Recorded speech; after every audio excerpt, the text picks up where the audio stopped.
बिल्कुल। कांग्रेस पार्टी की मैं बात कर लेता हूँ। कांग्रेस पार्टी आपके गठबंधन पर चुटकी लेते हुए कहती है कि 0+0 तो 0 ही होता है। तो कांग्रेस पार्टी के लिए कोई मैसेज? पिछली बार आपके सर्वे हमें 0 बना रहे थे, हम्म, मैंने ही 1 लगाया। हम्म, ये तो हमारे 90 है, 2 0 लगा रहे हैं, मैं तो उसके आगे भी 1 लगाने की हिम्मत रखता हूँ। और कांग्रेस तो मैदान में आएगी। अभी तो टिकटें अनाउंस नहीं हुई। वो जो हमें 0 कह रहे हैं उनकी हालत क्या होगी वो तो टिकट वितरण पे पता चल जाएगी। क्योंकि कांग्रेस का तो हमने जिक्र किया, लेकिन बीजेपी भी साथ साथ में कहती है कि हमारा सीधा मुकाबला कांग्रेस के साथ है। क्या दोनों पार्टियां गफलत में हैं? देखो, दोनों राष्ट्रीय पार्टियां तो यही कहेंगी। हम्म, इस बार ये हालात है कि त्रिशंकु मुकाबला होगा हम्म। और उसके अंदर जननायक जनता पार्टी अहम रोल प्ले करेगी।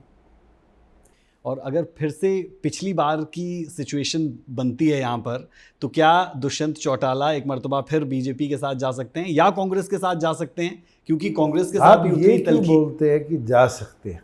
अपने दम पर। आप ये क्यों नहीं बोलते कि वो हमारे साथ आ सकती है, हम्म, वो हमारे पीछे खड़े होकर हमें लीड करने का मौका दे सकती है?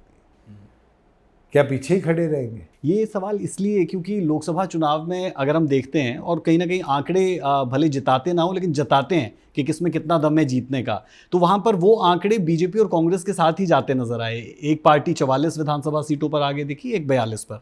तो इसलिए ये सवाल और जीवंत हो जाता है कि अगर मैं आपको एक फिर से आठ इंटरेस्टिंग फैक्ट बताता हूँ कि पिछले लोकसभा चुनाव में भी सिर्फ एक ही सीट थी जिसमें हम आगे थे, 90 में से। अच्छा। इस बार वो एक भी नहीं थी। तो क्या हम 10 जिता नहीं पाए? हमने जिताए। तो ये कहना कि लोकसभा के आंकड़े ये तय करेंगे विधानसभा क्या होगा, बहुत गलत है। पिछली बार 73 सीटों पर बीजेपी आगे थी, 40 पे लाके रोक दिया था। लेकिन बीजेपी के लिए आपने क्योंकि अपने लिए भी एंटी इनकम्बेंसी का जिक्र किया कि लोकसभा में उस तरीके की स्थिति थी, बीजेपी के लिए भी थी। लेकिन बीजेपी 5 सीटें जीत पाने में कामयाब हो गई, कांग्रेस पार्टी भी 5 सीटों के साथ आगे बढ़ गई।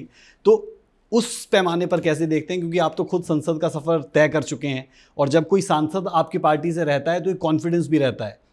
देखो, बिल्कुल नेशनल लेवल पर रिप्रेजेंटेशन रहती है, नेशनल लेवल पर आपकी बात रखने का एक अवसर मिलता है। पार्लियामेंट एक महत्वपूर्ण जगह है, और मेरे को तो जो 5 साल मिले थे उस अनुभव को मैं कभी भुला नहीं सकता।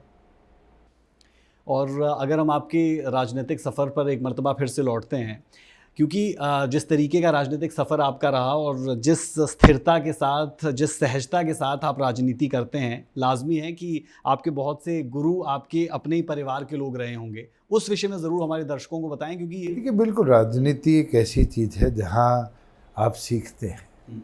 मैंने चौधरी देवीलाल जी से बहुत कुछ सीखा है, चौटाला साहब से बहुत कुछ सीखा है, डॉक्टर अजय सिंह चौटाला जी से भी बहुत कुछ सीखा है।